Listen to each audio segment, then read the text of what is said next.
Hey, you two. It's me, the mouth. The big mouth, Tinman.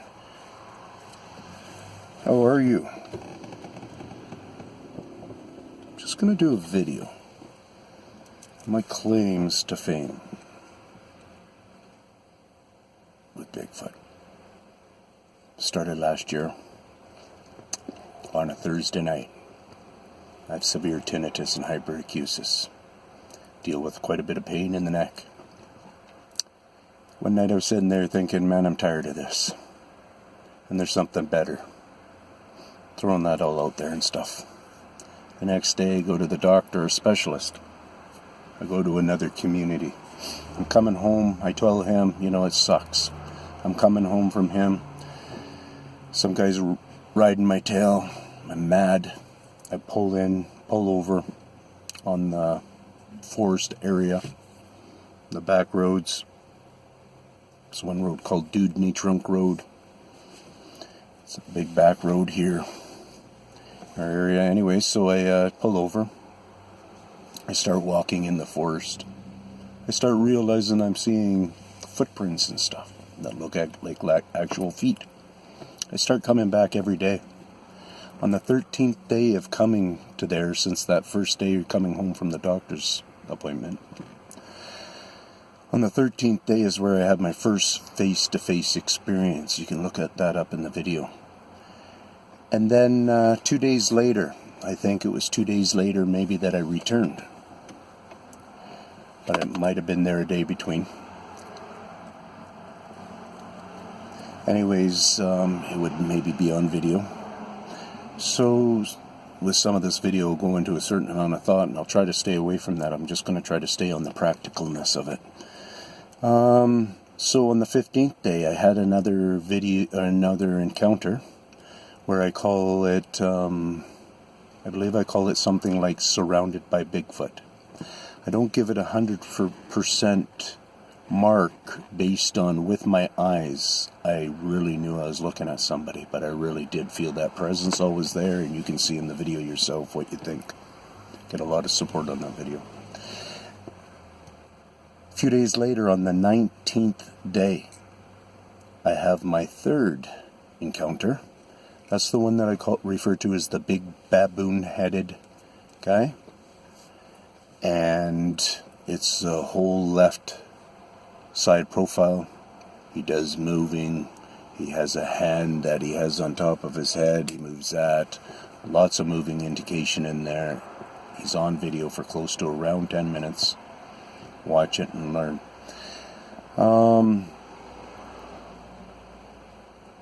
day 21, in that same area that I called my number one habitat, that I broke it up into 3 different sections, approximately 15 to 20 acres, so I broke it up from 5 to 7 acre parcels, and the first section I called Motel Jungle Gym. Second section I call the Valley of the Sasquatch. That's where I had my first face-to-face. And then the third section I call my the nesting station. And so this is in my first habitat. On day 21, I point the camera to the back of the woods there, and it's really dense and thick. And I said to you guys, I'm going to have to try to figure out how to track these beings through that. This part over here, you feel pretty safe, and it was a certain amount of clearness to it, and it was comfortable, even though after those experiences. Anyways, so the next couple of days later, within the next couple of days, I was on my way up there. So around the 23rd day, I'm on my way up there. I get turned around in my vehicle.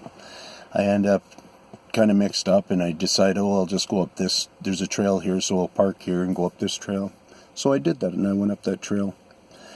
And on that trail, I ended up discovering that I wasn't on the same property, and I knew that I could track them now. So a couple of days earlier, I was anticipating the skills to be able to do it. But now that I'm up here, I realize I actually have obtained the ways of what I was researching for the first 21 days. And a lot of stuff happened in that 21 days. Hundreds of footprints and hundreds of claw marks and much more.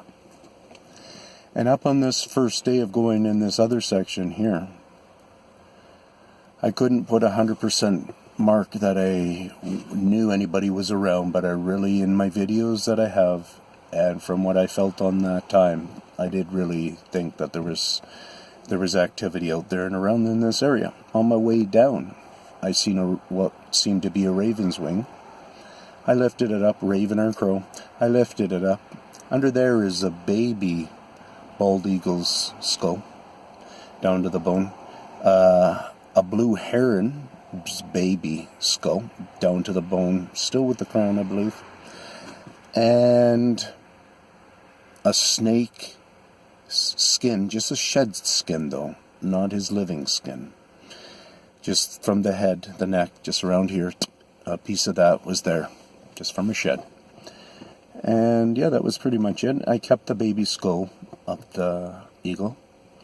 And so that was about 22, 23 days into this.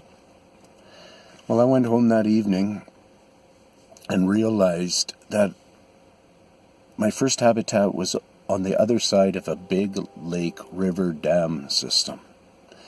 And the second place that I located on the 22nd, 23rd day is on the other side. So I realized when I'm looking at the Google map that there's no way it's the same clan. It's got to be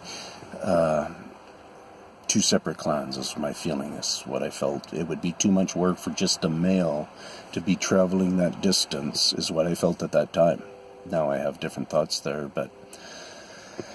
And so from that day forward, I basically went to 1, 2, 3... that are popping into my head, 3 big locations to try to understand what was going on. On somewhere around my 6th week, I'm going to try to tune that into a closer date. Somewhere around on my 6th week was when, on a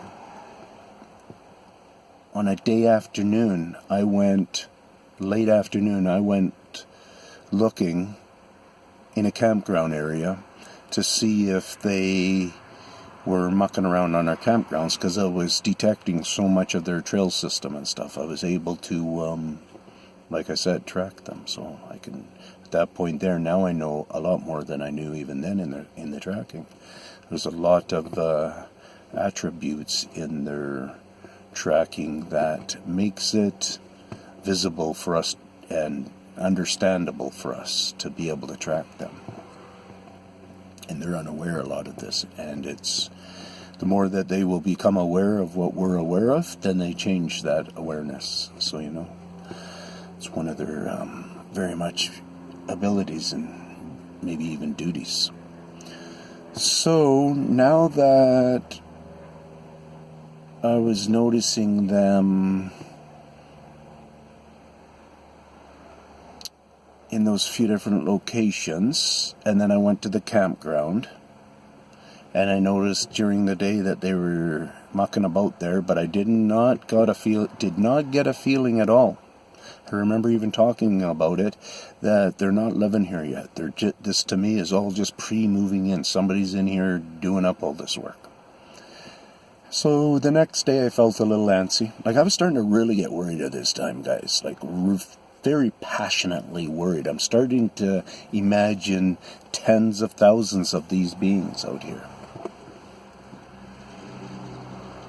I don't even know at this point. I don't recall if I've been out to Stanley Park or not at this point. I got to get some of my story in line here, and my videographing is pretty much also a diary for me. Excuse me. So anyways, on that following evening, about 8 p.m. or something like that, I went to that campground again. I was looking around. It's right by the river. I was looking around just across from the campground, right at the river. As I'm coming around, I seen a scuff mark on like a step of sand, and a heel scuff on it, and with a toe. So the scuff came down. A toe impression really made a quite deep impression into the sand and sucked water just into the toes, and it was very wet through it, where it was just that fresh. And it was a barefoot, and it was wrong time of the season, and nobody was around, and not the real season for wet feet. So anyways, so I seen this, I filmed this, I laughed about it at that moment. I thought, wow, these guys are just right here. I continue to walk. About approximately somewhere around 45 minutes is where I get threatened by vocalization and physical attack through the way of using trees and branches and the plant life. Thrashing at it has always been my choice of words to refer to it.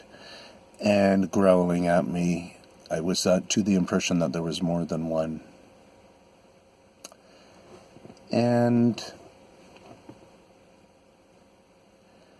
up in the DeRoche area here, the first day I was discovering them up in that area there, I was talking to a young lad on a motorcycle there, and after he left and the silence was all gone, and there was no other people around, somebody threw a rock and hit the telephone pole. I really observed it from them most likely being on the other side of the pole, so on and so forth. So whether they did a tap or not, it didn't sound like it. If you're good at listening to things and have been a person that's made lots of noise over your time as such, you can know if you're holding on a rock and tapping a pole, or as opposed to holding onto the rock and letting go of the rock and hitting the pole, what the sound would, how a variance of sounds can be in those. So those help with your projection of insight into this kind of stuff. And I've been in a lot of that world.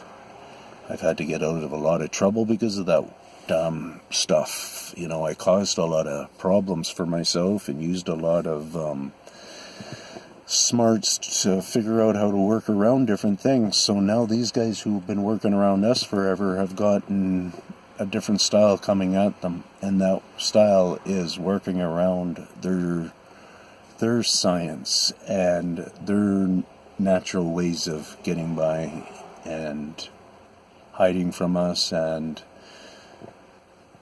they're showing their faces more. So there's a concern. Seems to be more weirdness and people disappearing, and I get tired of it just always being men's fault. Especially when I see that there can be a very big different answer. So there's a lot going on out here. I'm going to stop here now because I went a little bit heavy in this, but it's making me realize here, having this nice chat here, that it's time for me to really bring you guys the info that I keep talking about in more ways than one.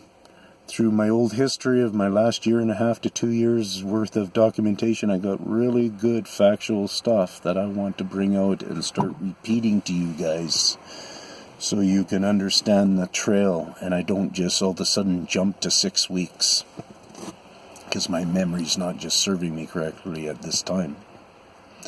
I want to point out this date, this date, this date, this date, this date. You won't see me do much of a jump like that. It'll be date, and you'll see me just go through a year of incredible dates. My first year has just been incredible. My second year here, I'm taking it a little bit easier. I'm being easier on myself, trying to be easier on my head, trying to take it at a slower pace and not mess things up, and focus, drop a better game plan, and see if the community can grow a little bit, and see if my community can grow a little bit on my subscription line of it. And, I'm almost at 2,000. So see if YouTube starts sharing me a little bit, and see if people put up with my talking about the knowledge that I have. And very soon here, I promised to Josh here very soon that I'll be hitting and doing a nice little adventure based on your contribution to the channel there, Josh. I very muchly appreciate that. And I appreciate everybody else out there. Mark, the M-Beast, you're awesome. And I appreciate all the other supporters out there that I may be missing out on saying a little shout out to you, but it's all good. We're all a family. Say something on my chat here and I'll apologize and say, yeah, I did miss you. But anyways, Sasquatch, Memphis, all kinds of people out there. Peace out. We're all doing what we do. And yeah, this is live. Cheese, Herbiger.